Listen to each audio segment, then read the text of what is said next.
Bæjarfulltrúar og gestir.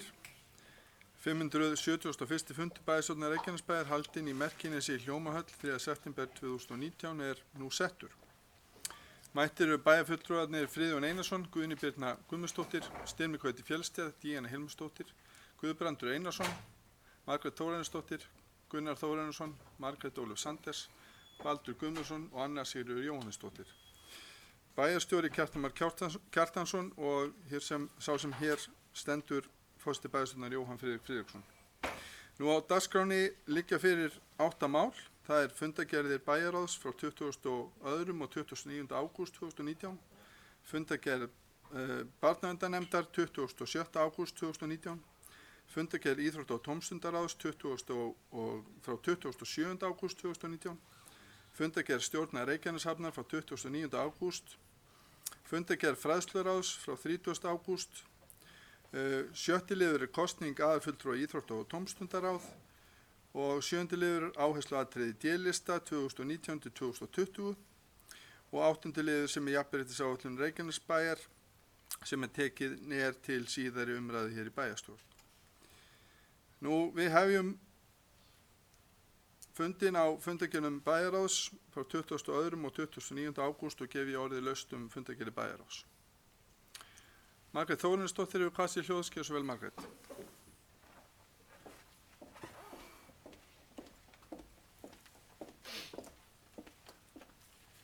Virðulegi forseti og aðrir viðstaddir, ég kem hér undir lið 1 frá fundargerð bæjarráðs þann 22. ágúst. Helguvík breyting á deiluskipulagi. Miðflokkurinn hafnar fyrr sem uppbyggingu og endurræsingu kísilverksmiðjunnar í Helguvík. Slíkt er þvert gegn vilja íbúa Reykjanesbæjar. Slík er andstaðan við málið að nú þegar hafa andstæðinga verksmiðjunnar skilað inn undirskriftalistum með lögbundnu lágmarki íbúa til að knýja fram íbúakosningu. Þeirri lýðræðiskröfu var hafnað á tæknilegum forsendum. Fulltrúi Miðflokksins setur sig alfarið upp á móti breyttu deiluskipulagi á svæðinu. Íbúar Reykjanesbæjar vilja ekki mengandi stóriðju við bæjardyrnar. Það verða stjórnendur bæjarins að viðurkenna. Það er tími til komin að við förum að vinna saman að heildstæðri stefnu í þágu íbúana varðandi Helguvík. Ég óska þetta sé bókað. Takk. Nú orðið er laust fundargerðir bæjarráðs.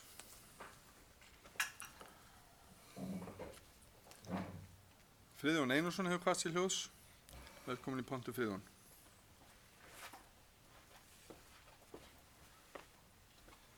Forseti ágætu bæjarfulltrúar. Ég kem inn undir 1. lið, breyting á deiluskipulagi. Á fundinn í bæjarráði þennan dag mættu fulltrúar Stakksbergs og ennfremur hópur frá verkfræðistofunni Vatnaskil og höfðu óskað eftir að fá að kynna næstu skref hjá þeim fyrir bæjarráði. Þetta var alfarið kynning á þeirra vegum og sérstaklega var farið yfir dreifilíkan sem var nýtt og endurbætt sem og hugmyndir þeirra breytingar á deiluskipulagi. Ég vil bara ítreka það að þetta deiluskipulag sem þeir eru núna að klára er ekki komið formlega til Reykjanesbæjar og þess vegna getum við ekki tekið afstöðu til þess, hvorki bæjarstjórn eða aðrar nefndir á vegum bæjarins. Þessi til að nýju deiluskipulagi kemur til umhverfisráðs og fer þar í hefðbundið ferli, kynningarferli og síðan á endanum kemur það til bæjarstjórnar. Og aðeins þá erum við í þeirri stöðu að hafa skoðun á málinu, fyrir ekki. Og ég vil ítreka það að við erum að vinna eftir lögbundnum ferlum og sem gerir það að verkum að við þurfum gögnin áður við tökum endanlega afstöðu. Og þá á ég ekki síst við hvort að málunum verið vísað til íbúa.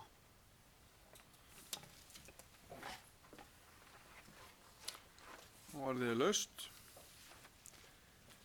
Það eru fleiri sem vilja kveða sér hljóðs undir þessum lið. Ef svo er ekki, þá ber ég fundargerðir bæjarráðs upp við fundin til samþykktar. Þeir sem geta samþykkt fundargerðina við sennilega skeiða merki.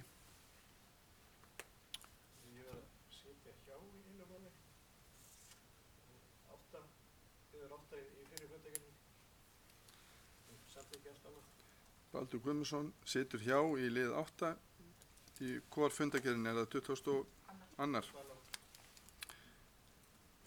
Það verður að setja maður fyrir þetta. Ertu ekki bara vanhæfn? Þú lýsir við vanhæfn. Já, við lýsum við vanhæfn. Já. Það er miklu betri. Baldur Guðmundsson lýsir sig vanhæfin í 8. lið fundagerðar bæjarráðs 22. ágúst. Öðru leyti er fundagerðin samþykkt. Nú, næst er það fundagerð barnaverndarnefndar frá 27. ágúst 2019.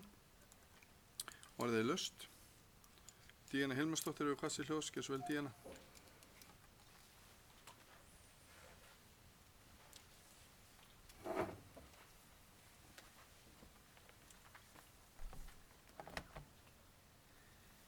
Virðulegi forseti, bæjarfulltrúar og aðrir gestir.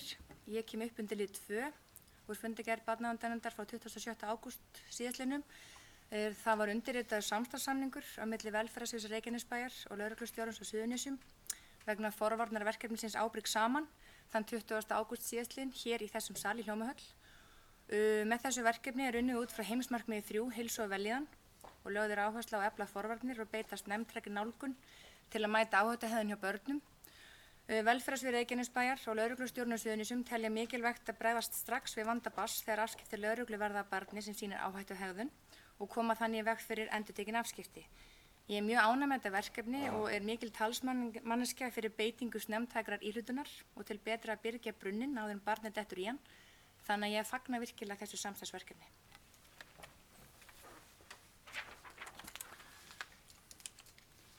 Orðið er laust. Annars er fundagerð barnaverndarnefndar lögð fram hér og þarf að samþykkja hana sérstaklega. Næst er að þriðliður sem er fundagerð íþrótta- og tómstundaráðs frá 27. ágúst 2019 og orðið er laust fundagerð íþrótta- og tómstundaráðs. Margrét Þórarinsdóttir hefur hvað sér hljóðs, gjör svo vel Margrét, velkomin í pontu.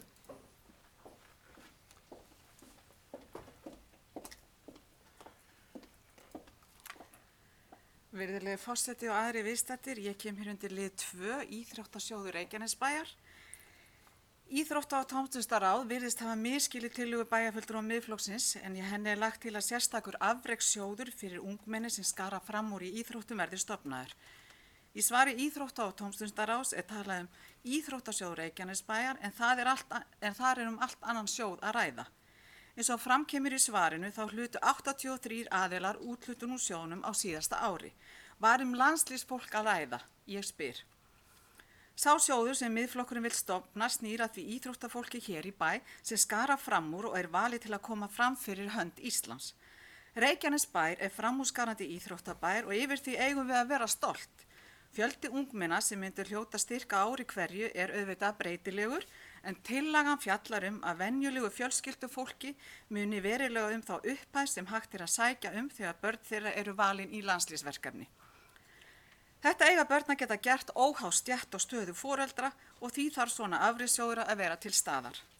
Svo dæmi sé tekið þá var einstaklingur hér í bæ valinn til að leika með U18 landsliðinu í körfuknattleik í sumar, fyrst á EM og svo á Norðurlandamótinu. Kostnaður viðkomandi við fyrri ferðina var 253.700 krónur og við seinni ferðina 285.000 krónur. Samtals gera þetta 538.700. Það sem viðkomandi fekk í styrk úr fyrrnefndum íþróttasjóði var tvisvar sinnum 20.000 krónur og 10.000 krónur sem kom frá unglingaráði körfuknattleiksdeildar Keflavíkur, samtals 50.000 krónur. Sjá má á þessu dæmi að talsvert vantar upp á að það gangi upp og er ekki sanngjarnt að leggja þær byrðar á venjulega fjölskyldu.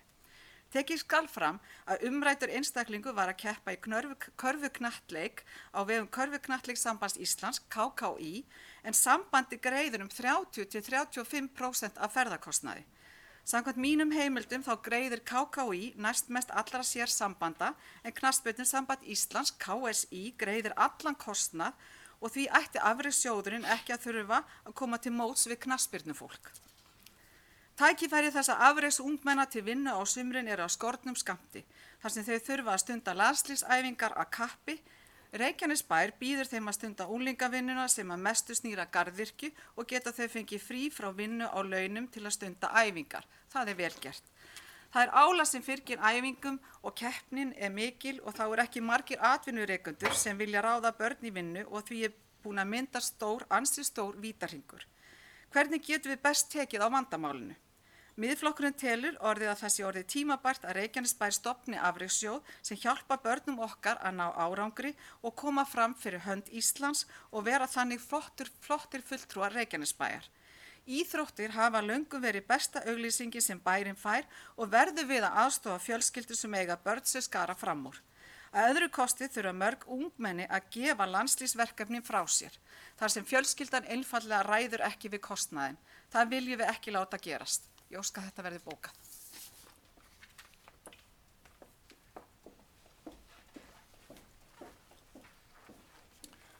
Orðið er laust fundargerðir Íþrótta- og tómstundaráðs, Friðjón Einarsson hefur kvatt sér hljóðs.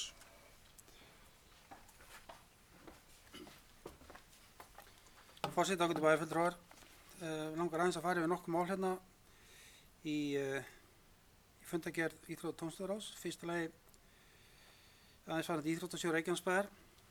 Þessir aðilar sem hafa fengið styrk eru allt landsliðsfólk.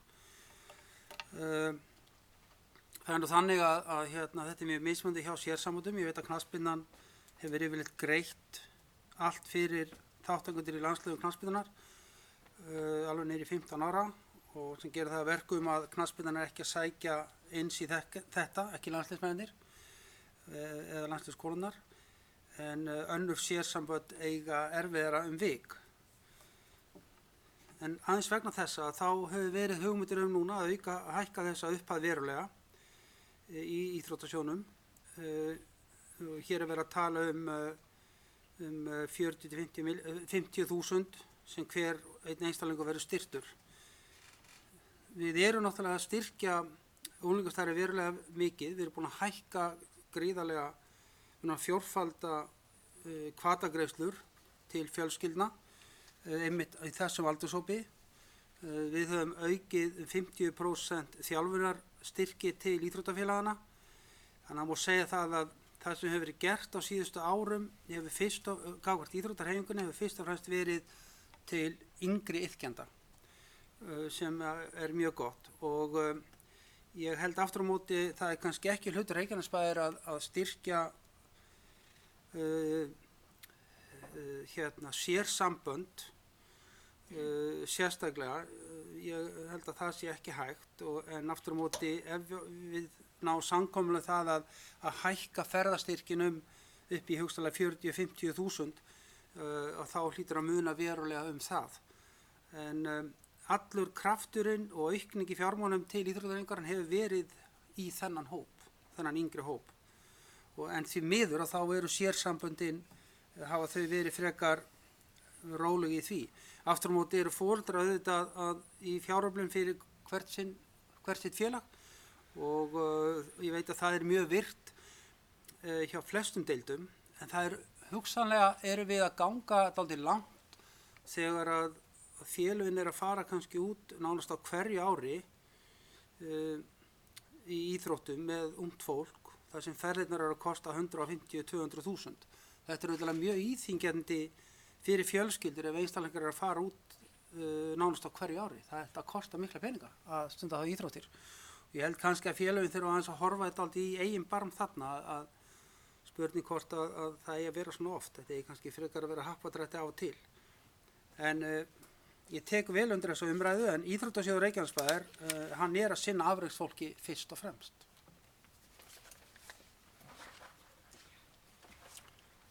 Orðið er laust. Margrét Sandnes hefur kvatt sér hljóðs. Svo vel, Margrét.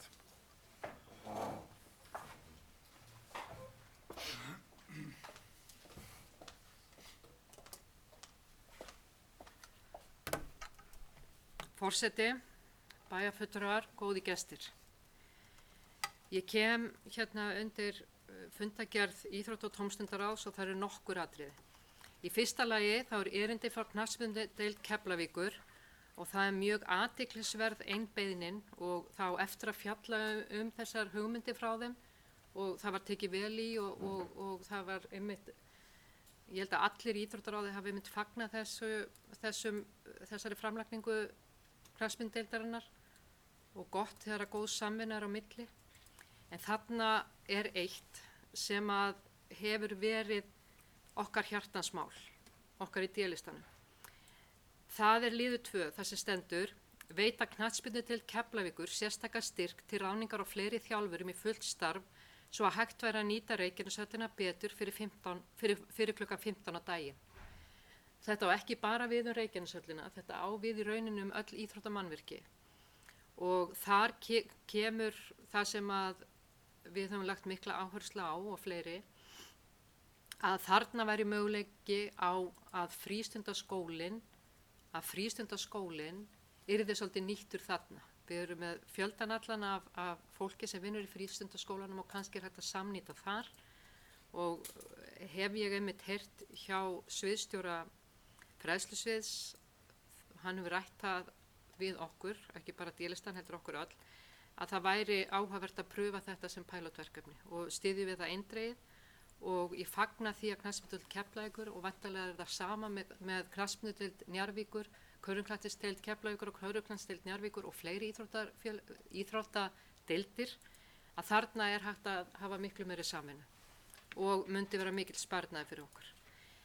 Síðan langar mig að nefna mjög góða bókun sem er hérna undir fjárhagsáætlun 2020 og ég vil ítreka að þetta er að okkar mati gríðarlega mikilvægt.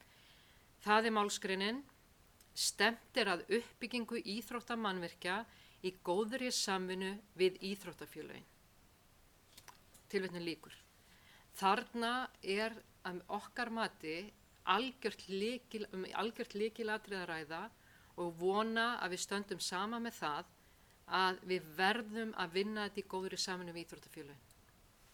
Takk.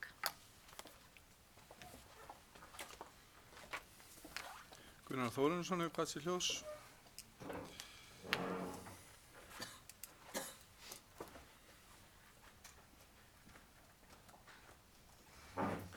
Virðulegi forseti, ágætu bæjarfulltrúar og gestir.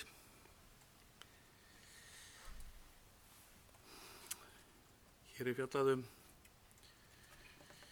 afrekstrastyrki til afrekssfólks og komið með tillögu það að veita háar fjárhæðir í þetta. Ekki svo að skilja að ég sé neitt á móti því, en það er eitt sem við þurfum að hafa í huga. Við þurfum að auðvitað að gæta hófs í þessu sem öðru. Við getum ekki farið að sigla fram úr öllum í þessu, öllum bæjarfélögum.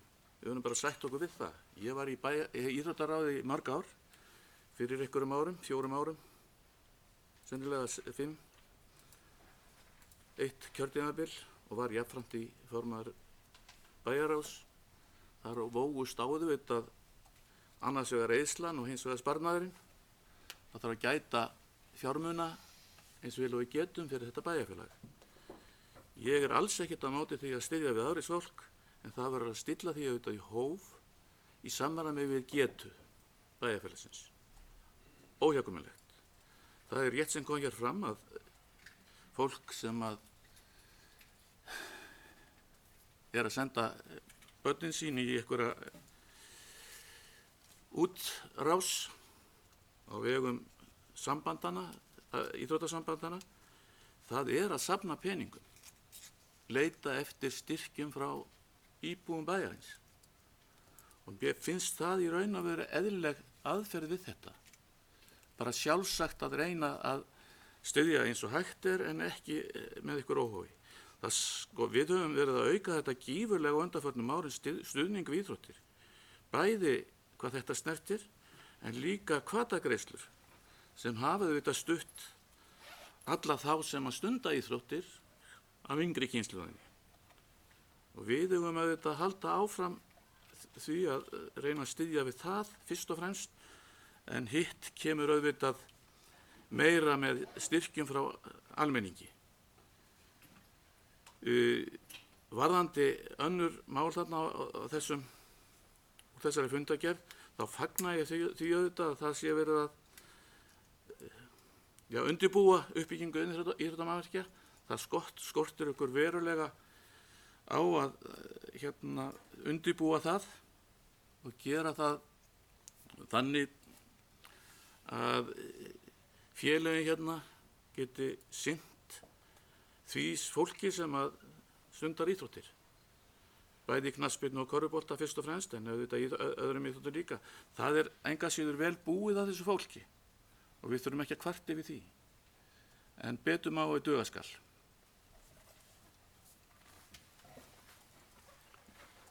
Baldur Guðmundsson hefur hvað sér hljóðs, gjör svo vel Baldur.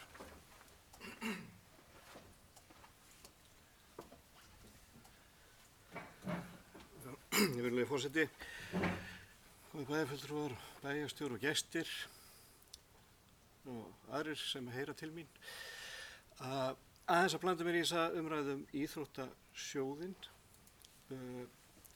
Það eru margar hliðar á þessu máli og sjálfsagt að styrkja afreksfólk, en við þurfum aðeins að stíga varlega til jarðar vegna þess að, eins og hefur verið nefnt, sérsamböndin eru svona að setja mismikinn pening í þetta, sem er svona miður vegna þess að það má ekki vera þannig að þú, og þá er ég að tala um bara ekki bara einhverja fjölskyldur, heldur bæjarfélög. Þú veist, ef einhver afreksmaður er á Húsavík, stendur sér vel í körfubolta, þá er ekki bara að tala um 250 kallinn, sko, það fyrir ferðina út, þá þarf hann líka að koma sér suður, sko. Þannig að ég myndi vilja að skoða þetta í því samhengi að sérsamböndin verða að setja meiri pening í þessar ferðir. Að það með ekki setja þetta á herðarnar á bara fjölskyldum.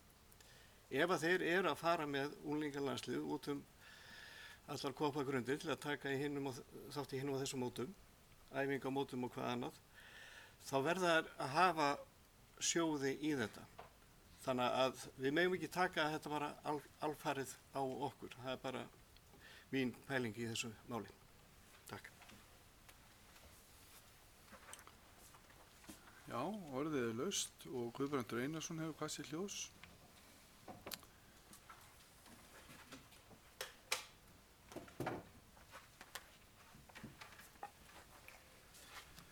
Virðulegur forseti, ágætu bæjarfulltrúar. Ég ætla nú ekki að eyða miklum tíma í umræðum þessa fundargerð, en við þó aðeins taka þátt í því sem hér hefur verið sagt og það vekur athygli mína þessi bókun sem að bæjarfulltrúi Miðflokksins er að leggja hérna fram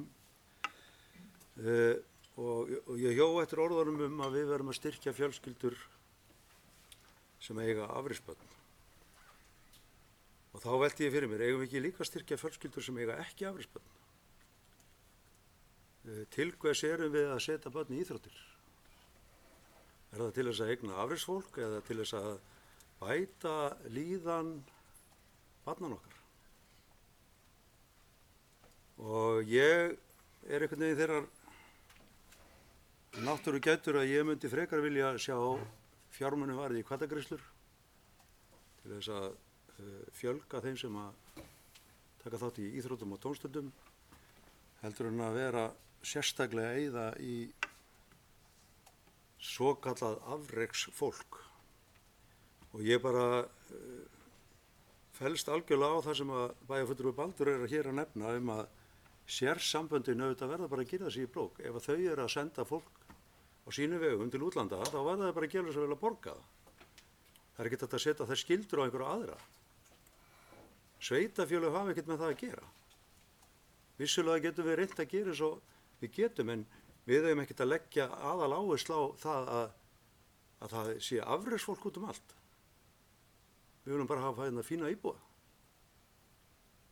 Og það, í mínum huga er það sem skiptir máli.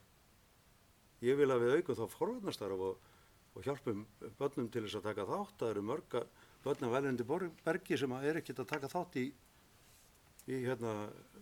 íþróttastarfi og við þurfum að kannski að setja fjármunni þangað.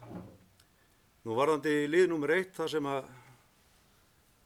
sem er nú verið að skoða starfsemina og velta fyrir sér uppbyggingu íþróttamannvirkja, þá er nú búið að leggja fram greinargóða skýrslu þar sem að tillagan var sameiginleg íþróttamannvirki, en einhver hluta vegna eru ekki að ná samstæðu það, en svo tillaga var kostnaðareiknuð og menn svona gátu séð til lands í þeim útgjöldum sem að þar voru sett fram. En ef að niðurstaðan svo að enginn vill fara í það að byggja sameiginlega íþróttamannvirki, þá þarf bara að byrja upp á nýtt, byrja að reikna upp á nýtt. Hvað vilja menn þá gera? Hvað kostar það að vera með fullt af mannvirkjum í hérna megin við Krossmóðan og svo önnur hinum megin við Krossmóðan? Við þurfum bara að setjast niður og byrja að reikna upp á nýtt.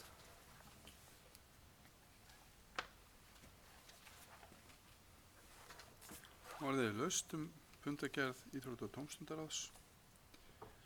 Ef það er ekki fleiri bæjarfulltrúar sem vilja kveðja sér hljóðs, þá ber ég fundargerð íþrótta- og tómstundaráðs upp til samþykkta við fundin. Þeir sem geta samþykkt fundargerðina vinsamlega skipið merki.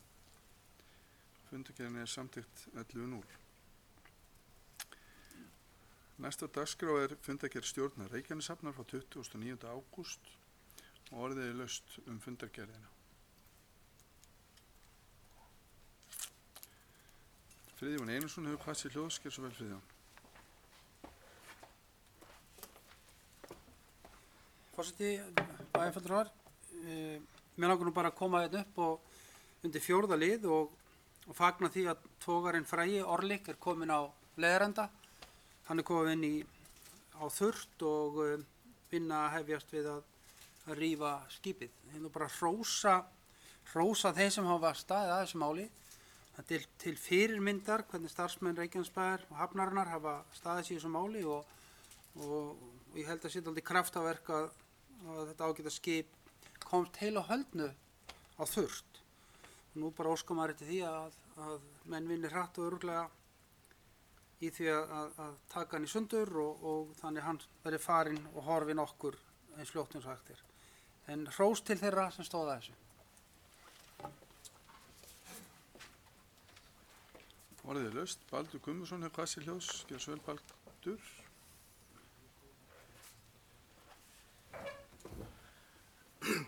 Forseti bæjarfulltrúar og aðrir. Ég fara bara í næsta lið á eftir sem er líka svona nokkuð jákvæður.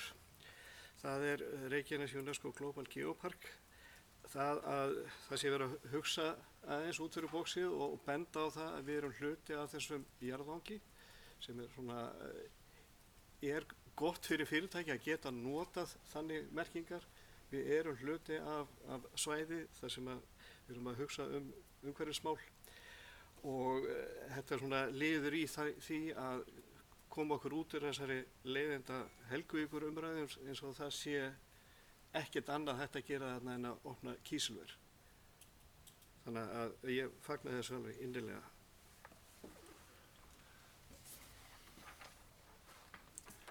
Já, með leyfi fundarins langar forseti að segja nokkur orð einmitt það sem að bæjarfulltrúi Baldur var að nefna hér. Það er afskaplega mikilvægt fyrir okkur að vera partur, svæðið þarf að segja, af geoparkinum og þessu UNESCO nafni sem er auðvitað eitt verðmætasta vörumerki þegar kemur að umhverfismálum og menningamálum og mörgum öðrum þáttum. Þess vegna get ég heils vegar tekið undir hans orð að það er mikilvægt að við séum einmitt að hugsa út fyrir bóksið og það er afar jákvætt að sjá það í þessu tildi. Orðið er laust fundargerðina. Ef ekki eru fleiri sem kveða sér hljóðs, þá ber ég fundargerð stjórnar Reykjaneshafnar frá 29. ágúst upp fyrir fundin til samþykktar. Þeir sem geta samþykkt fundargerðina vinsamlega skeiði merki. Fundargerðin er samþykkt 11.0. Næst tökum við fyrir fundargerð fræðsluráðs frá 30. ágúst 2019 og orðið er laust fundargerð fræðsluráðs.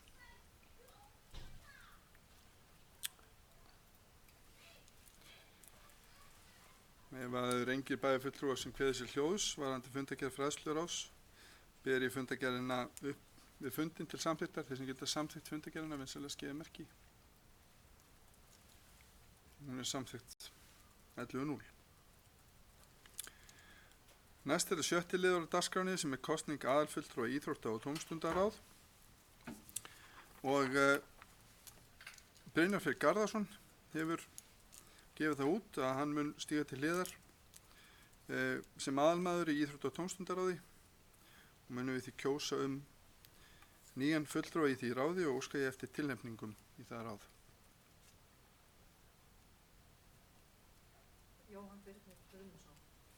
Tillaga Jóhann Birnir Guðmundsson hefur verið lögð fram og ber ég það undir fundin til samþykktar þeir sem geta stutt á tillögu vinsamlegast gefið merki. Og það er samþykkt 11-0. Bjóðum hann velkomin í Íþrótta- og tómstundaráð. Næst er það 7. liður á dagskránni sem er áhersluatriði D-lista 2019-20 og orðið laust og Margrét Ólöf Sandes hefur kast í hljóðs, gerð svo vel Margrét.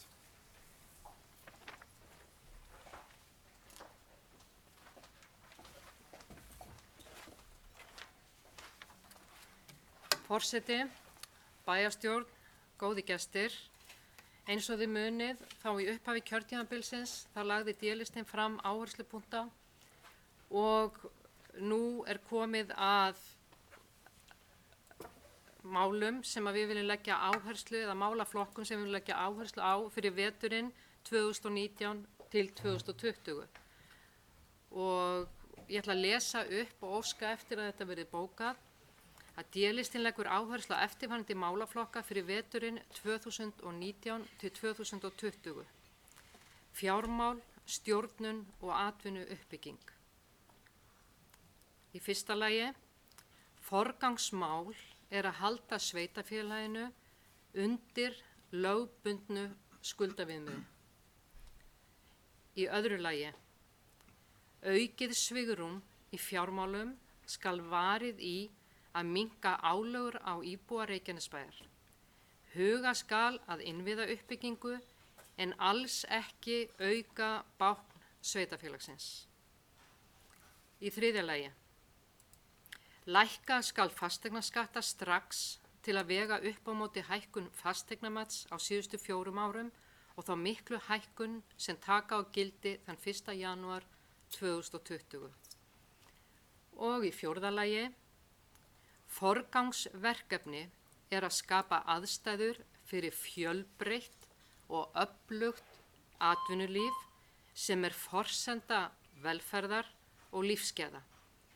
Þannig styrkjum við tekjustofna sveitarfélagsins og getum betur mætt þörfum íbúanna. Og undir þetta rita bæjarfulltrúar D-listans, Margrét Sanders, Baldur Guðmundsson, Anna Sigríður Jóhannesdóttir. Gjörðu svo vel.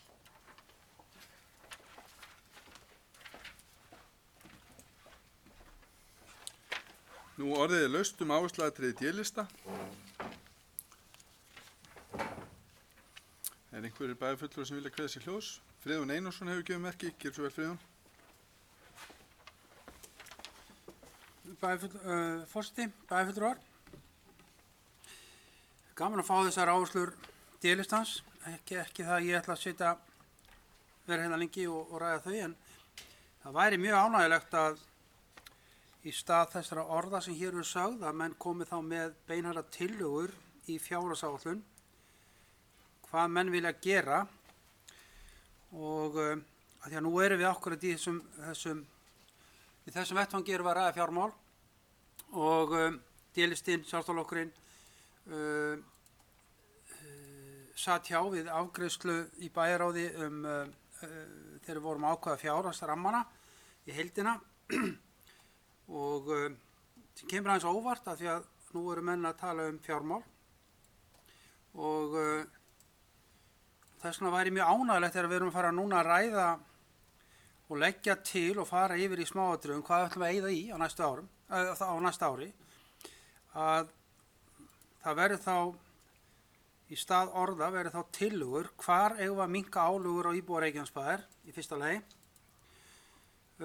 og hvaða innviðuppbyggingu eigum við að fara í og hvað það þýðir að þegar fólk segir, þegar sjálfstæðisflokkur segir að auka ekki bákn sveitarfélagsins. Það væri gaman að fá hvað þau meina með því. Eigum við ekki að ráða kennara til dæmis, fleiri kennara, er það að auka báknið?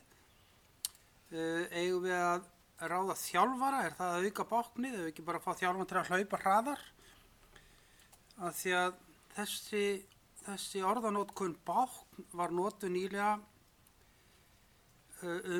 ráðningar fjögra starfsmanna, þar sem þar af voru 3 ekki nýráðnir, heldur var að vera að ráða fólk í stað, að því að það hefði ekki verið ráðið í stöður eða einhver hafði hætt. Þannig að það verið gaman að fá útskýringu hvað bákn þýðir. Við höfum líka að lækka fasteignaskatta strax. Hvað mikið og hvernig hefur að vega upp á móti hækkun fasteignamats á síðustu 4 árum? Eru menn að tala 8% sem fasteignamati hækkar 1. janúar eða eru að tala þess að gerist á síðast ári? Hvað tölur eru menn að tala og hvernig hefur að gera það? Því að það er einu möguleiki svo við getum unni með sjálfstæðismönnum í þessum hlutum, hvernig því að þetta eru orð en við erum að tala núna tölur í umræðum fjármál. Og svo verður líka gaman að heyra nánari forgangsverkefni að skapa aðstæður fyrir fjölbreytt og öflugt atvinnulíf. Hvernig eigum við að gera það? Hvernig eigum við að gera þannig að við styrkjum tekjustofn sveitarfélagsins? Allt þetta góðar hugmyndir en þetta þarf að vera nánar svo við getum notað þetta í fjárhagsáætlun fyrir næsta ár, þannig að við skiljum hvað fólk á við í þessu, að því að það er gott að segja þetta en spurning hvernig er að gera þetta og hvað meinið þið með þessum 4 liðum? Hvað mikið á að lækka skattana, hvernig er að minnka álögur, hvernig er ekki að auka báknið, hvað á að lækka stöðlu mikið á fasteignaskattunum og hvernig eru þessi forgangsverkefni að skapa aðstæður fyrir fjölbreytt og öflugt atvinnulíf, hvernig erum við að gera það? Hvað er það sem við erum að tala Það verður gaman að fá svör þetta. Takk. Já, orðið er laust. Baldur Guðmundsson hefur kvatt sér hljóðs. Gjör svo vel, Baldur.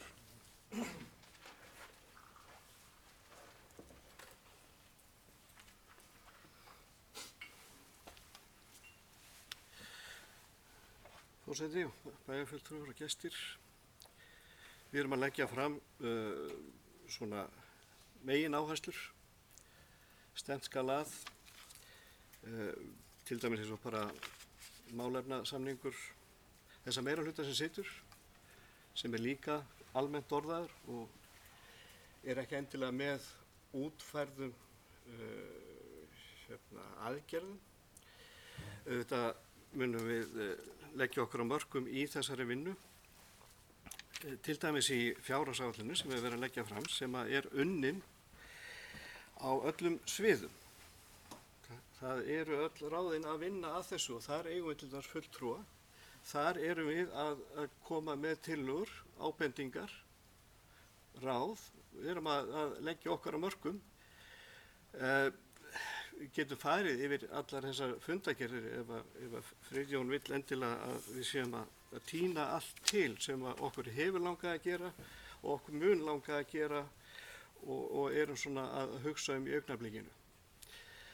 Það er náttúrulega tómt mál að tala um. Við viljum bara setja þetta á oddinn.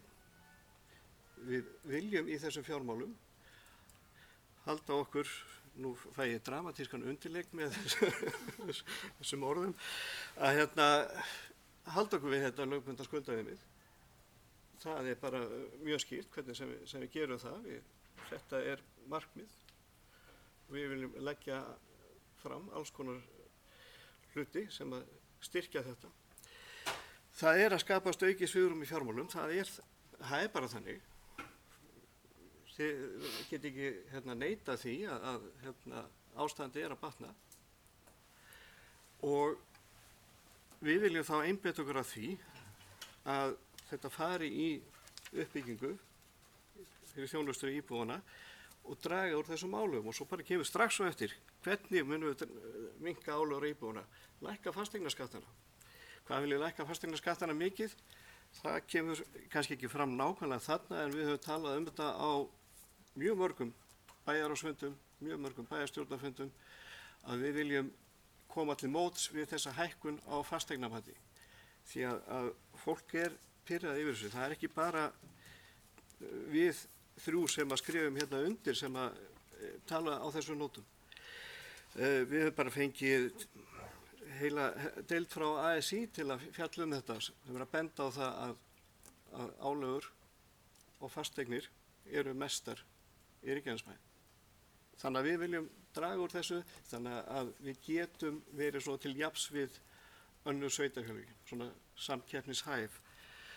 Þannig að ég ætla að svara ykkur, þetta er alveg, við viljum nákvæmlega þetta ef það hefur ekki komist til skila. Hvernig sköpum við aðstæður fyrir fjölbreytt og öflugt atvinnulíf?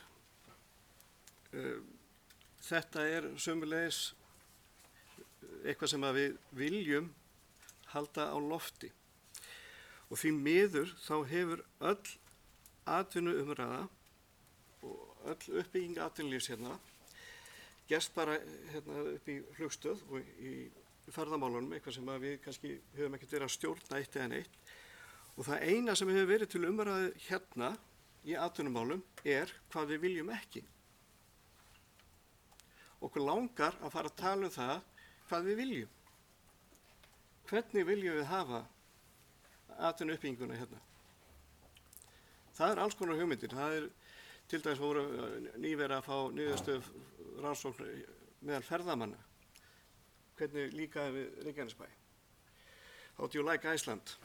Og það var bara, þetta er fínt. Það er fínt að sofa hérna og það er hægt að fá eitthvað að borða en það vantar meiri afþreyingu.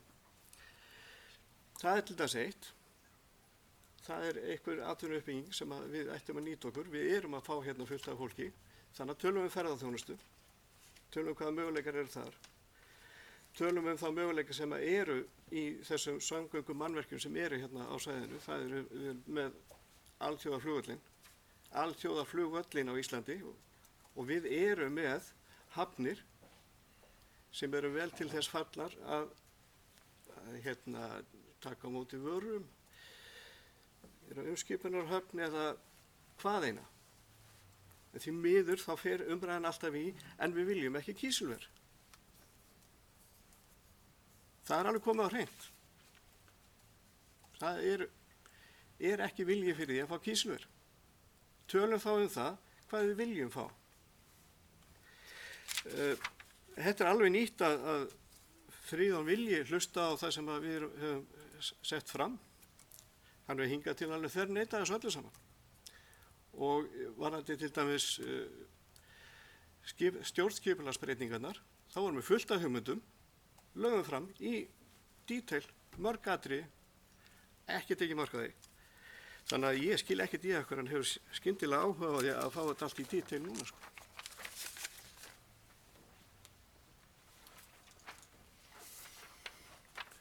Já, með leyfi fundarins langar mig að segja nokkur orð varðandi áhersluatriði D-lista.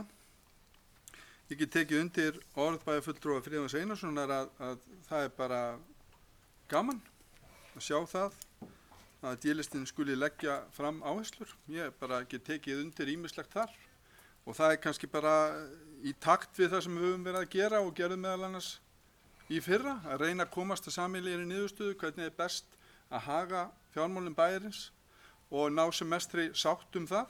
Það er bara því jákvæðasta mál, get ég heilsu að tekið undir það. Nú, auðvitað er þannig að ýmislegt sem kom fram í máli bæjarfulltrúa Baldurs Guðmundssonar þótti mér athyglisvert. Við viljum ekki kísilver, það er alveg rétt. Það hefur alveg komið skýrt fram hjá núverandi meirihluta. Það hefur aftur á móti verið mjög á huldu hjá öðrum eða flestum öðrum bæjarfulltrúum fyrir utan bæjarfulltrúa Miðflokksins. Þannig að það er alveg rétt og við erum einmitt að leita leiða til þess að spýta í lófana þegar kemur að atvinnuuppbyggingu ekki bara í Helguvík, heldur líka í sveitarfélaginu.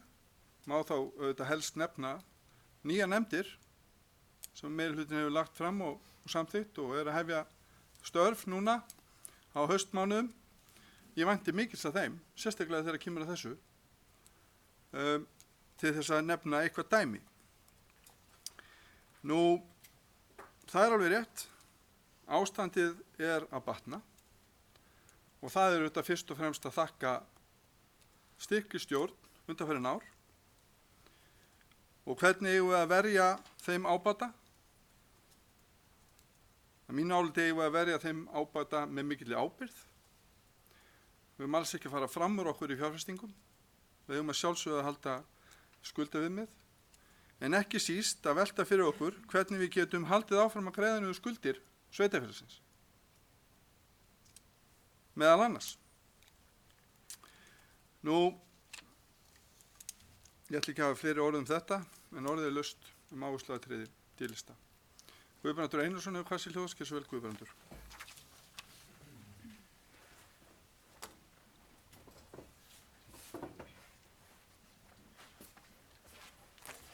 Virðulegur forseti, ég ætla nú að leyfa mér að halda fram að kalla þennan D-lista sjálfstæðisflokk,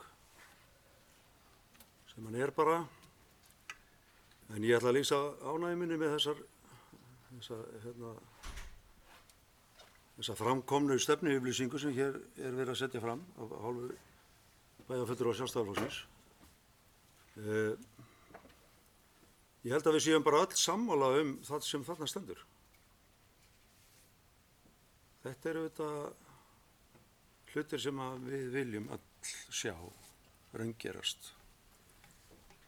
Við höfum verið að leggja áherslu á það að halda sveitarfélaginu undir lögbundnu skuldaviðmið. Við náðum þeim tímamótum í síðasta ársreikningi og erum auðvitað bara himinlifandi við því, en við þurfum að bara halda vel á spöðunum til að láta það vera þannig. Það eru líka uppi hugmyndir hjá sambandi sveitarfélaga og þeim ráðherra sem fer með málefni sveitarfélagana að lækka þetta skuldaviðmið. Það er núna í 150, það er verið að skoða það, ég vil að fara bara með það niður í 100. Og hvar stöndum við þá? Þannig að það er eins gott fyrir okkur að halda bara vel á spöðunum. Það er heldur ekkert gott að skulda 150%. Það er heldur ekkert gott að skulda 137%, eins og efnahagsreikningurinn okkar sýndi síðast. Það er bara vont. Við þurfum að skulda miklu minna. Við þurfum helst að fara niður með skuldir niður fyrir 100% til að hafa borð fyrir báru. Ég man alltaf eftir því þegar ég var ungur maður að þvælast sem áhorfandi á bæjarstjórnarfundi þegar bæjarstjórinn hét Ellert Eiríksson og var bæjarstjóri á vegum Sjálfstæðisflokksins. Það var ekkert verið að leyfa það að menn færu með skuldirnar hérna upp úr öllu valdi. Menn eyddu þá bara ekkert. Menn áttu alltaf afgang. Reksturinn kostaði svona 75-80%, aldrei meira en það. Við þurfum að koma okkur á þann stað.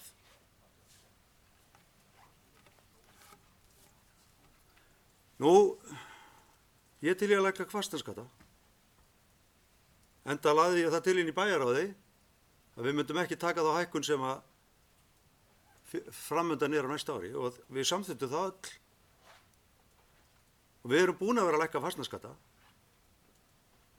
Prósentan er komin, allavega við séum ekki það sveitafélag sem hefur lækkað prósentuna mest.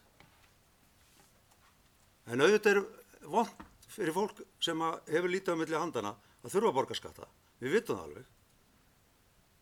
En þá skulum við reyna að koma þessu vöxtu niður og skulda minna, þannig við höfum meira umleggis til þess að við þurfum ekki að vera að rukka fólkum skatta eins mikið eins og við erum að gera núna. Látum þetta bara vera forgangsmálin. Nú, mér fannst þetta að vera tímamót hérna í ræðu bæjarfulltrúa Baldurs þegar hann fór að tala um það sem við vildum ekki. Og það er í fyrsta skipti sem ég heyri bæjarfulltrúa Sjálfstæðisflokksins koma hérna upp í pontu og segja ég vil ekki kísilver. Það eru þetta bara merk tímamót í sjálfu sér.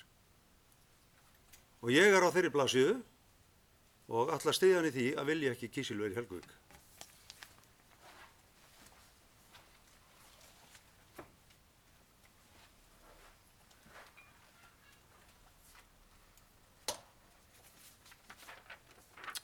Það eru fleiri sem vilja kveðja sér hljóðs undir þessum lið. Guðný Birna Guðmundsdóttir, það gefið mér merki áðan. Gjörðu svo vel, Guðný Birna.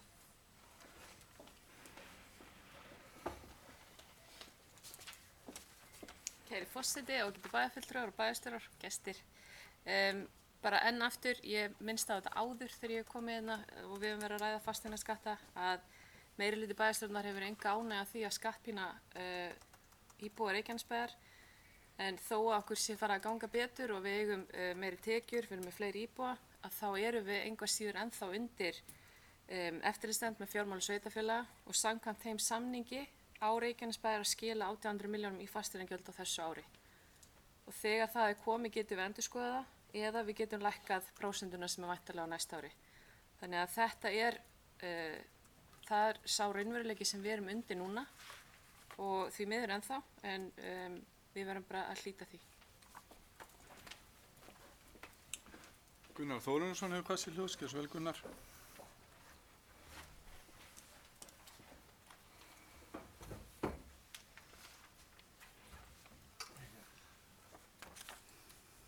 Virðulegi forseti,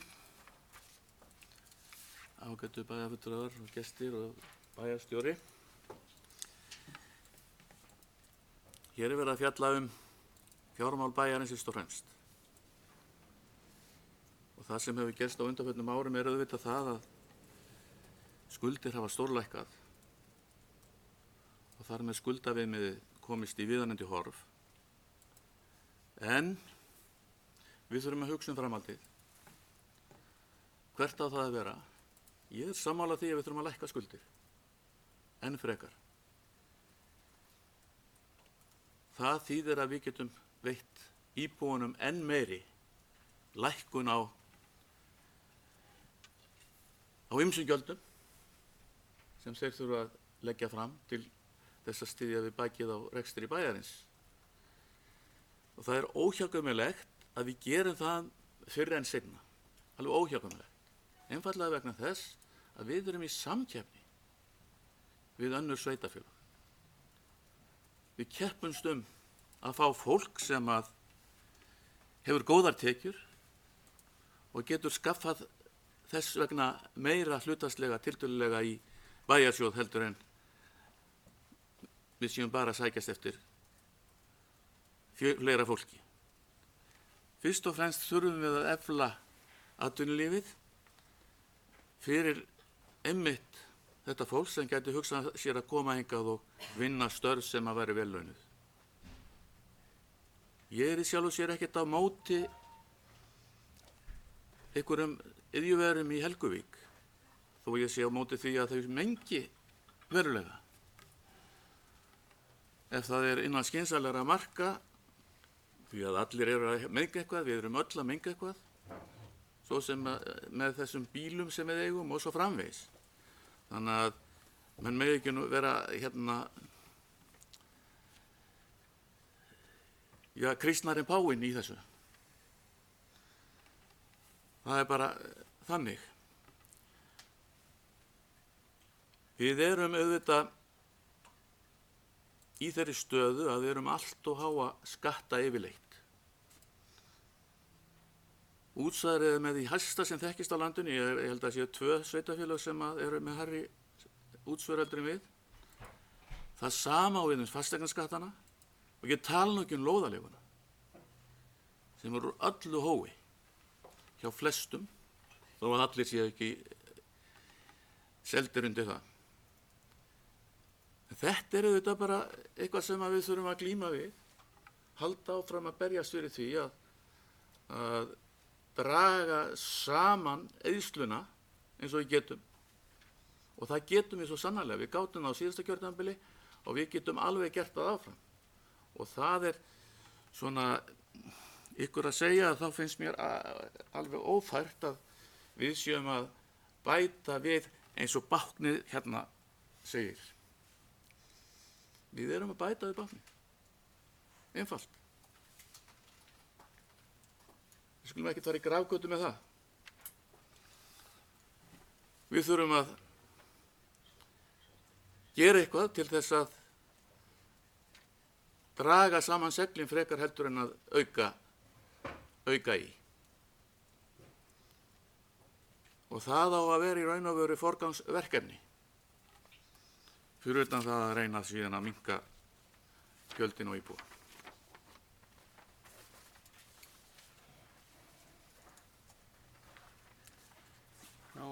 laust. Margrét Sanders hefur hvassir hljós. Gerðu svo vel, Margrét.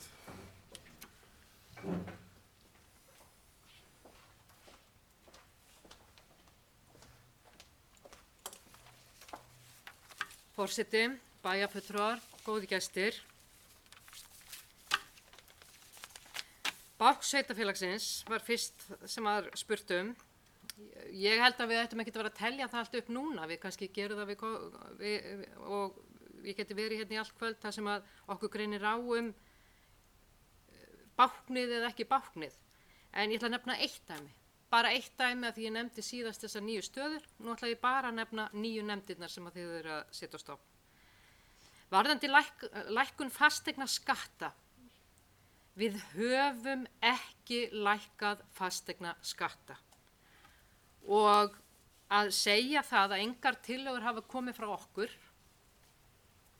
það þykir mér mjög miður af því að þið viti betur og við höfum rætt þetta í bæjaráði og ég sá í grein sem að skýtturnar 3 skrifuðu á móti varabæjarfulltrúa Hönnu Konráðsdóttur þar sem að meirihlutinn ræddi það af því að við vorum tilbúin að starfa með þeim og greiddum atkvæði með fjárhagsáætlun í heild sinni, að þá værum við bara sammála öllu.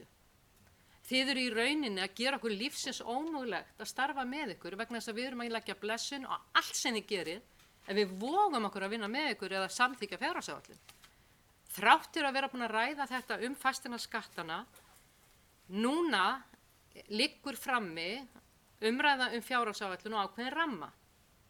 Þar meirihlutinn að leggja til hækkun í krónutölu á fasteignasköttum 2,7%. 2,7%. Það var rætt en við höfum ekkert séð og engin gögn séð það að hugsanlega kannski myndi þetta vera fjölgunin á húsnæði í bænum. Í skýrslu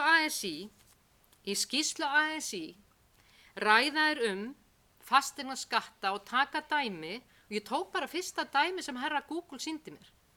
120 fermetra hús, það 140.000 króna munur á hæsta og lægsta, þannig að bæjarbúar í Keflavík, minnst nú bara dálítið fyndið að þeir taki Keflavík sér og Njarðvík sér en allt í lagi, kannski það bara Njarðvíkurhverfi og Keflavíkurhverfi, en í Keflavíkurhverfi þá í Keflavíkurhverfi það borga 140 krónum hærra heldur en þetta eru 15 stærstu sveitarfélögin.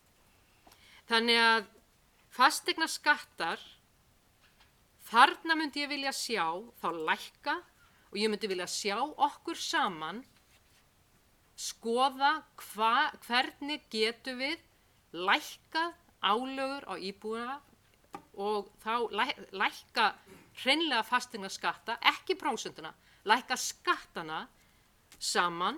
Við getum tekið slag, það ekki algjörlega drift í stein allt sem að eftirlitsnefndin með, en það höfum við verið í viðræðum ákveðið, við erum að byggja skóla og fleira, en að við ætlum að fara að vera einhverju sukki og svínaríi, ekki láta ykkur dreyma að við skrufum upp á það. Aldrei. Ekki. Það ekki það sem við erum að tala en það ekki hægt að mjólka bæjarbúa endalaust. Varðandi forgangsverkefni að skapa aðstæður fyrir fjölbreytt og öflugt atvinnulíf, þá langar mig að nefna Suðurnesjalínu 2. Þar sem að okkur greindi á en merkilegt nokk að Náttúrufræðistofnun sammála Sjálfstæðisflokknum. Guðbrandur Einarsson, Sjálfstæðisflokknum. Það að það verða miklu meiri spjöll af línu í jörð heldur en ofanjarðar og óafturkræf umhverfi spjöll, en samt það sem þið leggið til. Þetta tefur málið og þetta tefur málið mikið sem stendur í veg fyrir atvinnuuppbyggingu. Þá komum við að atvinnuuppbyggingu. Hvaða tillögur? Og við getum alveg bara verið fram að symfóníutónleikum bara að ræða tillögur okkar í atvinnumálum eða hugmyndir eða hvað hægt að gera. En hérna fyrir fram að mig eru frábærar hugmyndir þar sem að ríkisstjórnin hefur lagt í 2 milljarða til frekari þróunar og það er svokallað Eratrópolis og það er meðal annars talað fríverslunarsvæði þar. Það eru mjög áhugaverðar hugmyndir vöruhús, ferðamannaiðnað og svo framvegis sem yfirleitt í kringum alþjóðlega flugvelli og ég held að þarna ættum við nú að fara að koma með bara skýrar hugmyndir okkar í Reykjanesbæ og ég á vona því að í aðalskipulagsvinnunni hjá Reykjanesbæ sé verið að vinna því að lóðir og annað verði klárar í svona uppbyggingu. Við verðum að fá fjölbreytni í atvinnulíf. Við verðum að auka tekjur og þarna kannski greinur okkur á, ég veit það ekki. En forsenda alls að auka tekjur. Við erum algjörlega sammála að greiða niður skuldir, en við þurfum að auka tekjur.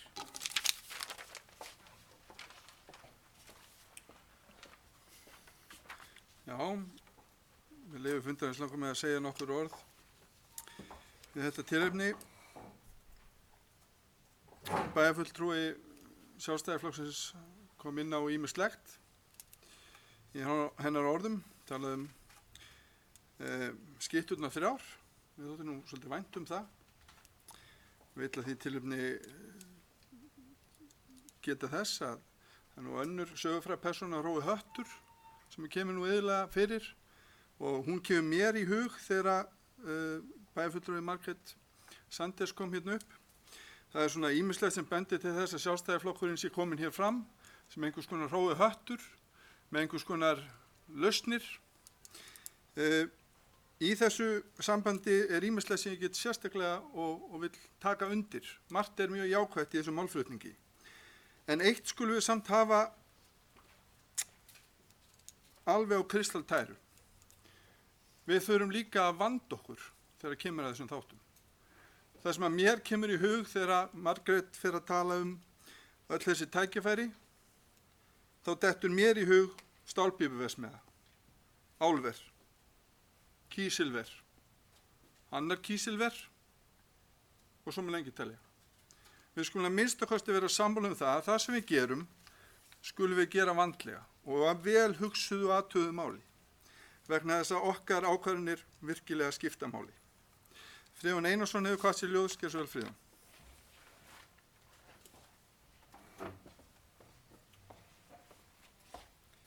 Forseti, ágætu bæjarfulltrúar. Þegar ég saði hérna áðan að ég óskaði eftir að orð væru færð í krónur og aura, það var það sem mér finnst að þurfa að gerast í þessu að þegar við erum að vinna fjárhagsáætlanir, hvað menn vilja gera á næsta ári og næstu 3 árum, að það var það sem ég átti við að góðar hugmyndir, hvaðan sem það koma, að við þurfum að færa þær í krónur. Það var það sem ég var að tala ekki að ég sagði athugavert við þessar hugmyndir eða markmiðin, alls ekki. Og það að ég hef aldrei tekið vel í hugmyndir Sjálfstæðisflokksins, ég veit nú ekki alveg hvaðan á við því, en mér langaði bara að fá nánari skýringar á orðum eins og bákn. Vegna þessa orða þá fór ég að skoðaði statistík hjá Sambandi Íslenskra sveitarfélaga, þá kemur í ljós að báknið í Reykjanesbæ er það minnsta á Íslandi í dag. Kostnaður per íbúa í rekstri sveitarfélagsins er sá einna lægsti og þannig að ég veit ekki alveg hvað samanburið það er. Það er þess vegna sem ég vildi fá skýring á því. Og svona áhugavert að því að Gunnar Þórhallsson nefndi það með báknu og tók undir það að við réðum ekki ritara bæjarstjóra á sínu tíma þegar við tókum við og hann vissi það, hann var með okkur í því samstarfi þegar réðum Kjartan Má Kjartansson nú var þetta bæjarstjóra að ritari bæjarstjóra sem þá var starfandi var mun launahærri heldur en sá aðstofamaður sem við erum að ráða í dag 4 mánuðum síðar. Við réðum aldrei fyrir ritaran, við gerðum það aldrei. Við réðum heldur ekki fjármálastjóra vegna brotthvarfs okkar eigin fjármálastjóra, þá biðum við með það. Það gerum við ekki. Eina nýja starf hjá okkur er lýðheilsufræðingur sem á að vinna með landlækni og HSS bætta heilsu og bætt markmið Reykjanesbæjar, það nú allt bákni sem menn að tala þannig ég skil ekki alveg, og þess að ég skil ekki alveg þegar menn tala bákn, þá sé ég fyrir mér eitthvað svona, þetta eins og gamla slagur í Reykjavík þegar menn voru með bákni burt, hvað sem það nú þýðir. En mér langar aðeins að nefna hérna til upprifjunar það sem við öll í bæjarstjórn höfum samþykkt, en það eru markmið til og með 2021. Þar var fyrsta auka tíðni strætóferða svo að ganga 20 mínútna fresti til að efla þátttöku barna í íþróttastarfi og bæta vellíðan. Hvatagreiðslur hækki og verið sambærilegar og hjá öðrum stærri sveitarfélögum landsins, þannig verið hvatt til aukna þátttöku í íþrótta- og tómstundastarfi barna. Samþætta skólastarfi í íþróttir og tómstundir til að auðvelda börnum foreldrum lífið. Í 4. lagi, opna ungbarnadeildir á 2 leikskólum til að stytta biðtíma. Eftir leikskólaplási þannig að börn komist inn við 18 mánaða aldur. Styrka fjölþætta heilsueflingu 65+. Hveti íbúa til að taka þátt. 6. Uppbygging leiksvæða, hreistivalla, grænna svæða, göngustíga til að auka aðgengi íbúa og aðstöðu til útiveru. Þetta hefur öll samþykkt, allt sem þarna er. Leggja nýjan gervigrásvöll til að styðja betur við öflugt íþróttastarf. 8. Lækkun fasteigna skatta til þess að bjóða fyrirtækjum einstakleikum upp á starfsumhverfi sem stenst allan samanburð. 9. Auka þátttöku barna og ungmenna innflytjenda í skipulegu íþrótta- og tómstundastarfi. 10. Hvatt verið til virkra samskipta milli ólíkra hópa, meðal annars með því að halda þjóðhátíðardag Pólverja hátíðlega. 11. Öll málaleitan íbúa sem á leysa í fyrstu snertingu verið leyst í fyrstu snertingu með öflugri ferlum og aukinni rafrænni þjónustu. Við erum að tala stefnumótun til næstu ára, 2 ára, þar sem við ætlum að eyða miklum peningum í. Og það er það sem ég á við þegar við setjumst upp og ræðum fjárhagsáætlun næsta árs, að þá er bæjarstjórn búin að samþykkja gríðarlega breytingar í þessum 11 markmiðum. Það gerðu allir flokkar í bæjarstjórn. Þarna liggja markmiðin okkar skýr hvað við ætlum að gera. Þess vegna sem ég sagði að ég myndi gjarnan vilja sjá hvernig við getum unnið þessar hugmyndir Sjálfstæðisflokksins til liðs við okkur ofan á þetta. Þess vegna sem ég verið að tala krónur og aura. Að því að fjárhagsáætlunarvinnan sem við höfum unnið núna síðastliðin ár og síðastliðin 5 ár hefur verið rosalega nákvæm og skilvirk og við höfum náð að halda gjaldahliðinni á áætlun sem gerðist ekki 12 ár í röð í bæjarstjórn, sem er afrek út af fyrir sig á þessum erfiðu tímum.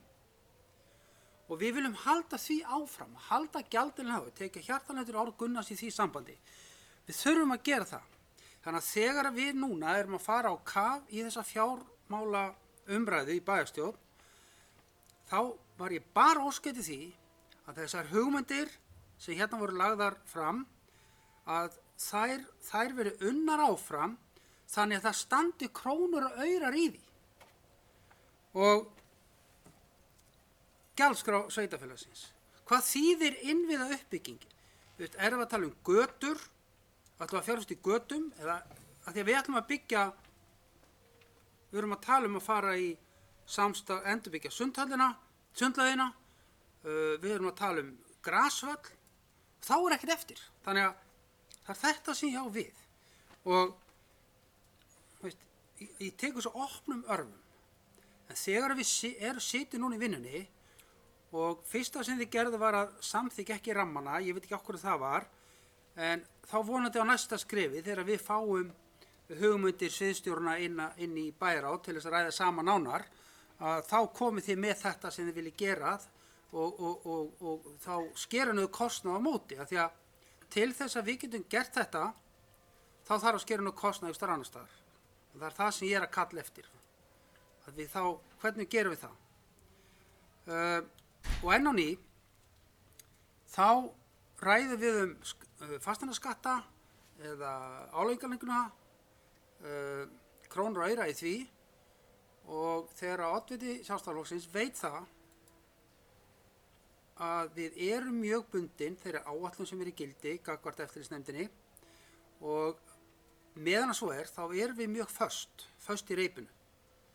og við ætlum að gangast langt eins og við getum að lækka álagninguna eins og við getum, þannig að verði ekki aukning á því, en ef hún telur að það sé ekki nóg gert hjá okkur, þá myndi ég gjarnan vilja sjá flokkinn koma með hvernig við höfum að gera. Hvernig við höfum að gera. Vegna þess að þó maður kalli sér stundum D-lista, og ég ætla nú ekki að fara í fortíðina, en þá var það einkennandi fyrir þennan ágæta flokk að gjaldahliðin og allar áætlanir sem voru gerðar í 12 ár stóðust nánast aldrei, fyrir utan 1 ár. Það stóðust aldrei. Og þar voru aukning tekna gríðarlegar en aukning kostnaðar samhliða.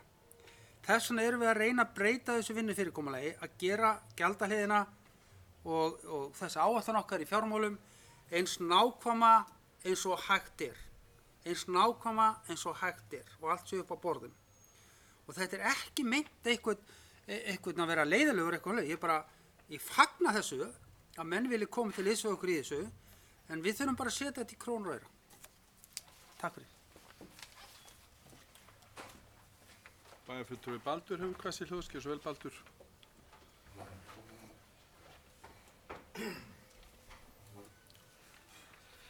Já.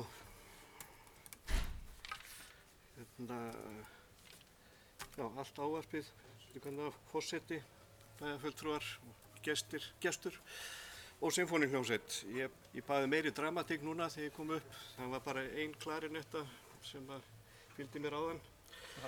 Nú er hljómsveitin komin og þá tekum maður á þessu. Það er bara gaman að undir þessum lið, þar sem við erum bara að leggja fram okkar hugmyndir, skuli skapa svona mikil umræða. Og við þykir miður að ég hafi gefið boltan á Friðjón og hann fór með hann og tala um allt sem hann ætlaði að gera. En það er bara hluta þessu. Við erum vist í pólitík, svo við rifjum það upp. Og bákn er eitthvað sem hefur verið notað í pólitík til að útskýra ákveðna hluti og menn hafa svona skilninga á því að þetta er yfirbyggingin, að við séum ekki að býta þar í, og við vitum það alveg að það hefur verið aðhald í þessu og við erum bara að vara við því, ekki missa okkur alveg. Það eru nýjar ráðningar og nýju störf og allt þetta og það er aukið álag á starfsfólk bæjarins vegna þess að okkur hefur fjölgað þetta mikið. Þannig að við þurfum að stíga varlega til jarðar. Við erum alveg sammála um það. Þannig að við megum ekki vera svona óbúslega svekti fyrir því að við skulum benda á þetta og tala um þetta. Þó að við séum að leggja fram bara svona 4 punkta grunnlínur, þá ætlum við ekki að hætta að koma með hugmyndir.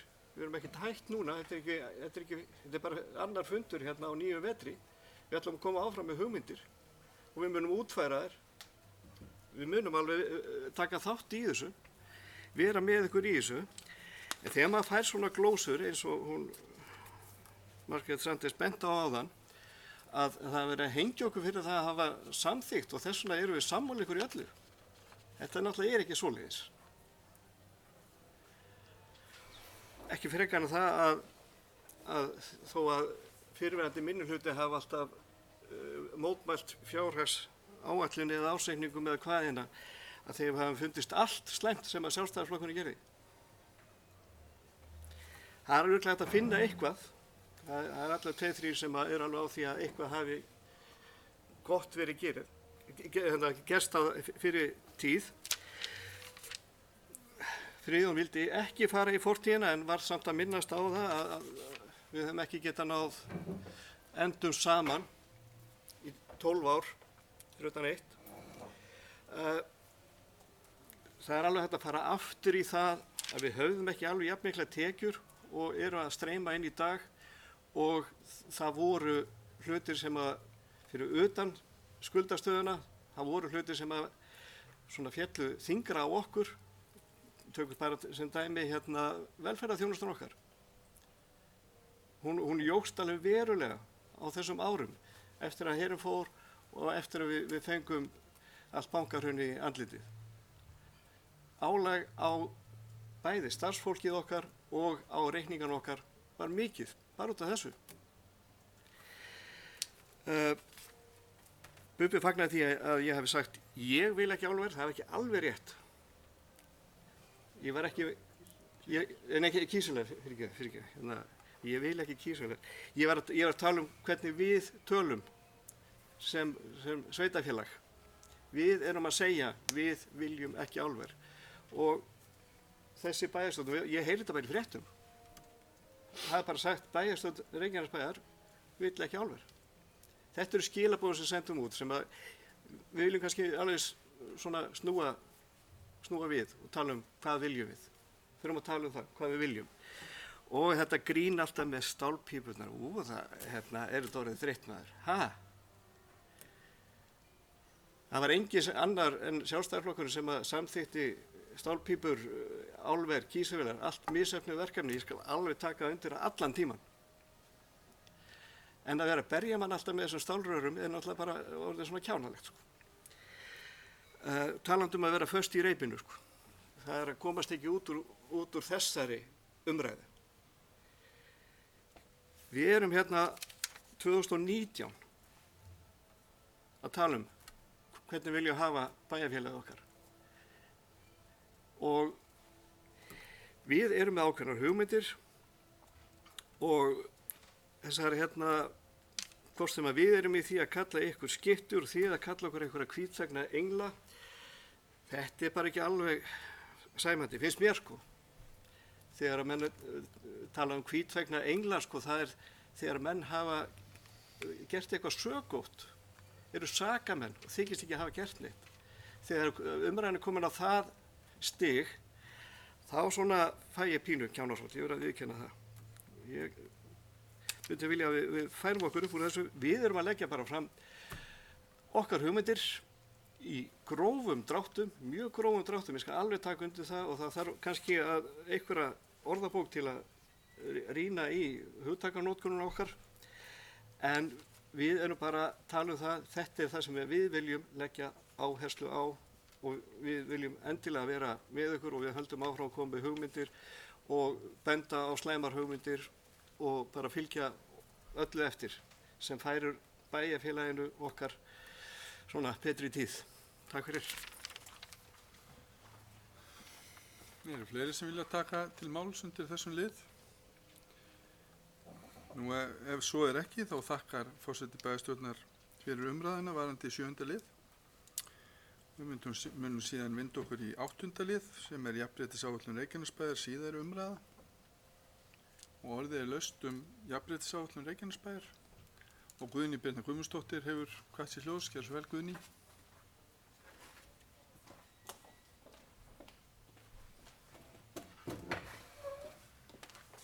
Kæri forseti, ágætu bæjarfulltrúar, bæjarstjóri og gestur. Nú tökum við fyrir seinni umræðu jafnréttisáætlunar og ég ætla bara aðeins að ympra á því helsta sem hefur verið breytt og hvað er komið til í þessari jafnréttisáætlun okkar. Nú, í gögnunum er skjal sem heitir framkvæmda áætlun það hvernig leiðréttur skuli mismunur á stöðu kvenna og karla innan sveitarfélagsins. Og við ræddum það á síðasta bæjarstjórnarfundi að þetta væri gott og mikilvægt plagg en einskis virði ef við ætluðum ekki að hafa mælanleg markmið með því og fylgja því vel eftir. Þannig ég ætla bara aðeins að renna yfir þessa framkvæmda áætlun og hvernig hún lítur út. Nú, þegar kemur að skipan jafnréttismála, þá kemur hér fram að við skipan í ráð og nefnd skal gæta jafnrétti kynjanna og kynjahlutföll séu sem jöfnust, ekki minna en 40% fleiri en 3 fulltrúa er að ræða. Þannig þetta er gildi sem við ætlum að setja okkur og er þannig í okkar flestum nefndum nú þegar. Nú Reykjanesbær sem atvinnurekandi sérstaklega, þar kemur fram að mannauðsstjóri skal gera samantekt á kynjahlutföllum í öllum starfshópum ásamt að sinna yfirliti yfir auglýst störf, umsækjendur og ráðningar. Greining þessi skal liggja fyrir í apríl á ári hverju. Nú mannauðsstjóri skal einnig gera greiningu á launum og fríðindum starfsmanna ásamt tölfræðilegri samantekt á hverju kjörtímabili og leiðrétta skal laun ef óútskýranlegur mismunur kemur í ljós. Þannig að þarna erum við komið með eftirlit með starfsemina okkar sem atvinnurekanda. Nú samræming fjölskyldu og atvinnulífs, þar sem því verður við komið skal starfsfólk eiga kost á sveigjanlegu vinnutíma, hlutastörfum eða annarri hagræðingu vinnutíma, svo sem að minnka tímabundi við sig vinnu. Draga skal úr því að hafa fundi á þeim tímum sem sinna þarf málefnum fjölskyldunar á kvöldinu helgar og við gerum þetta nú þegar í nefndastörfunum okkar þar sem við erum hætt að funda seinnipartinn á kvöldin og reynum að gera þetta eins og kostur er á daginn tíma. Nú, kynferðisleg áreitni, einelti eða kynferðisleg áreitni er ekki liðin á vinnustöðum Reykjanesbæjar. Þjónustu við íbúa, mikilvægt er að hafa jafnréttis sjónarmið til hliðsjónar við alla þjónustu Reykjanesbæjar. Það sem kann að vera sérstaklega brottfall unglinga úr íþróttum og metið með kynja sjónarmiði að leiðarljósi. Sviðsstjóra stjórnsýslu sviðs er ætlað að kalla eftir upplýsingum frá íþrótta- og tómstundaráði, íþróttahreyfingunni eða öðrum þeim sem starfa með börnum og unglingum og kynna niðurstöður árlega í bæjarráði, þannig að við erum með tímasetta áætlun þar. Nú, ábyrgðaraðili stefnunnar er, eins og hefur komið fram áður, sviðsstjóri stjórnsýslu sviðs og skuli niðurstöður áætlana og verkefna ávallt kynntar fyrir bæjarráði. Nú, sveitarfélög setja sér þessa jafnréttisáætlun í 4 ár, en samkvæmt ákvörðun bæjarstjórnar Reykjanesbæjar tekur stjórnsýslusvið við verkefnum jafnréttisnefndar þegar við samþykktum endurskoða stjórnskipulag þann 1. september 2019, dramatískt undirleikur, og er þar með staðfest tilfærsla jafnréttismála sem gerð var með skipulagsbreytingunum frá 1. júní 2015. Sviðsstjóri stjórnsýslusvið tekur því við ábyrgð á framkvæmd jafnréttisáætlunar og mannauðsstjóri Reykjanesbæjar hefur eftirlit og umsjón með framgangi jafnréttisstarfsins fyrir hönd Reykjanesbæjar. Jafnréttisáætlunin, og í rauninni tölum við jafnréttisaðgerðar og framkvæmda áætlun, sem skal vera aðgengileg starfsfólki sveitarfélagsins og grundvallast á niðurstöðum greininga og stöðumats sem framkvæmt þarf reglubundið til að mæta markvisst þeim áskorunum sem upp er á hverjum tíma í jafnréttismálum sveitarfélagsins. Þannig að þetta er komið hér, sem sagt, hver ber ábyrgð á áætluninni, hvernig henni verður fylgt eftir og helstu atriði. Þetta er komið hér fram. Já, orðið er laust. Margrét Sanders hefur hvað sér hljóðskjað. Svo vel, Margrét.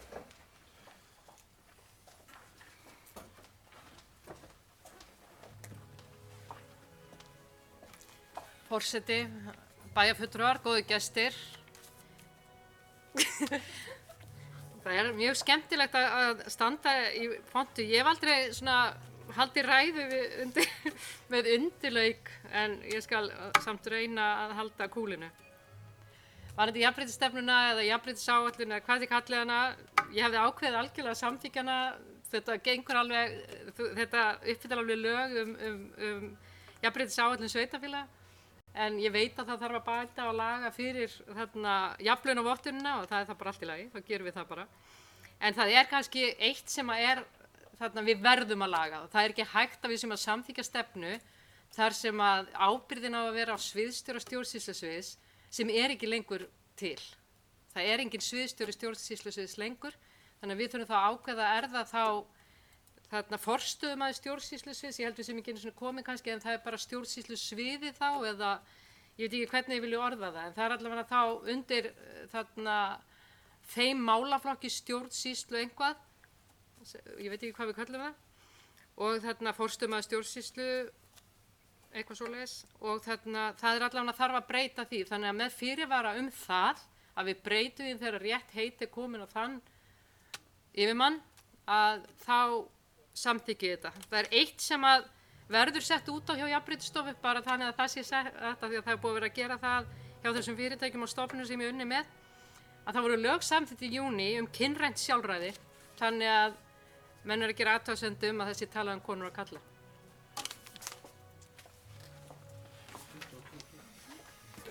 Já, orðið er laust.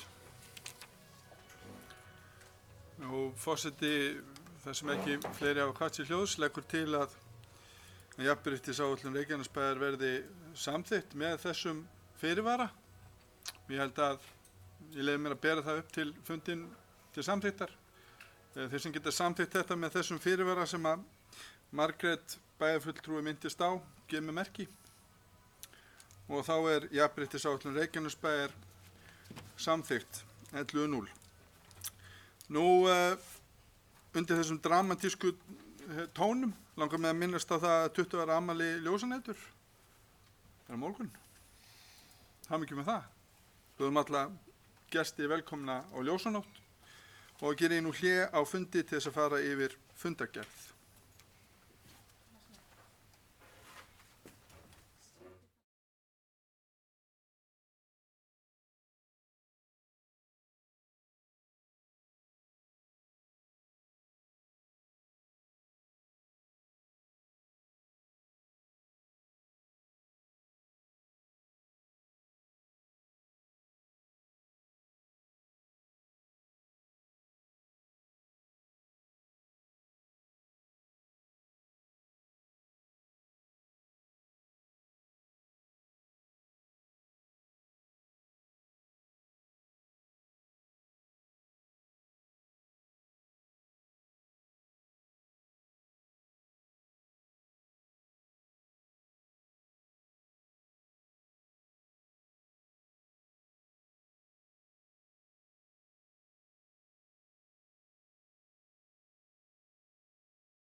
571. fundur bæjarstjórnar Reykjanesbæjar haldinn í Merkinesi, Hljómahöll, 3. september 2019 kl. 17.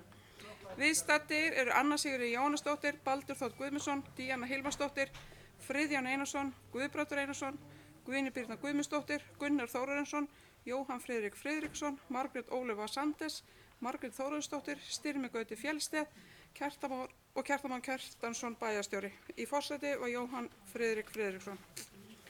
Fyrsta mál, fundargerð bæjarráðs 22. og 29. ágúst 2019. Forseti gaf orði laust fundargerðirnar. Til máls tók Margrét Þórarinsdóttir sem lagði fram eftirfarandi bókun. Ritari óskar eftir að sleppa lesa bóku þar sem hún barst rafrænt. Til máls tók Friðjón Einarsson. Fundargerðirnar samþykktar 11.0. Baldur Þór Guðmundsson lýsir sig vanhæfan í lið 8 í fundargerð bæjarráðs 22. ágúst. Annað mál, fundargerð barnaverndarnefndar 27. ágúst 2019. Fundargerð barnaverndarnefndar lögð fram. Forseti gaf orði laust fundargerðina. Til máls tók Díana Hilmarsdóttir. Þriðja mál, fundargerð íþrótta- og tómstundaráðs 27. ágúst 2019. Forseti gaf orði laust fundargerðina. Til máls tók Margrét Þórarinsdóttir sem lagði fram eftirfarandi bókun. Ritar óskar eftir að sleppa að lesa bókunina þar sem hún barst rafrænt. Til máls tóku Friðjón Einarsson, Margrét Ólöfa Sandes, Gunnar Þórarinsson, Baldur Þór Guðmundsson og Guðbrandur Einarsson. Fundargerð samþykkt 11.0. Fjórða mál, fundargerð stjórnar Reykjaneshafnar 29. ágúst 2019. Forseti gaf orði laust fundargerðina. Til máls tóku Friðjón Einarsson, Baldur Þór Guðmundsson og Jóhann Friðrik Friðriksson. Fundargerð samþykkt 11.0. Fimmta mál, fundargerð fræðsluráðs 30. ágúst 2019. Forseti gaf orði laust fundargerðina. Fundargerð samþykkt 11.0 án umræðu. Sjötta mál, kosning aðalfulltrúa í íþrótta- og tómstundaráð. Brynja Garðarsson, D-lista aðalmaður í íþrótta- og tómstundaráði, hefur sagt sig úr nefndinni. Í hans stað er lagt til að Jóhann Birnir Guðmundsson taki sæti í nefndinni, samþykkt samhljóða. Sjöunda mál, áhersluatriði D-listans 2019-2020. Margrét Ólöfa Sandes lagði fram áhersluatriði D-listans 2019-2020. Ritari óskar eftir að fá að sleppa að lesa áhersluatriðin þar sem þau bárust rafrænt. Forseti gaf orði laust. Til máls tók Friðjón Einarsson, Baldur Þór Guðmundsson, Jóhann Friðrik Friðriksson, Guðbrandur Einarsson, Guðný Birna Guðmundsdóttir, Gunnar Þórarinsson og Margrét Ólöf Sandes. Áttunda mál, jafnréttisáætlun Reykjanesbæjar síðari umræða. Guðný Birna Guðmundsdóttir tók til máls og fylgdi jafnréttisáætlun Reykjanesbæjar úr hlaði. Forseti gaf orði laust. Til máls tók Margrét Ólöf Sandes. Jafnréttisáætlun Reykjanesbæjar samþykkt 11.0 með fyrirvara breytingu á starfsheiti ábyrgðaraðila. Bæjarstjórn Reykjanesbæjar óskar íbúum til hamingju með 20 ára afmæli ljósanætur og býður gestu velkomna á hátíðina.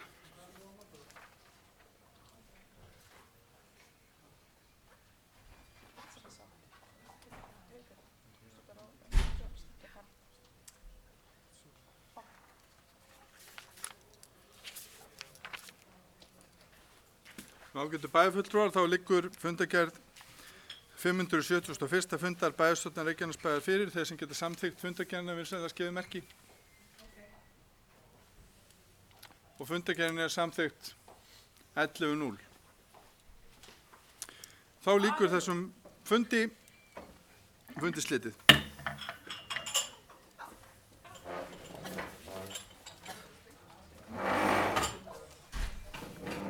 Má ég skrifa strax?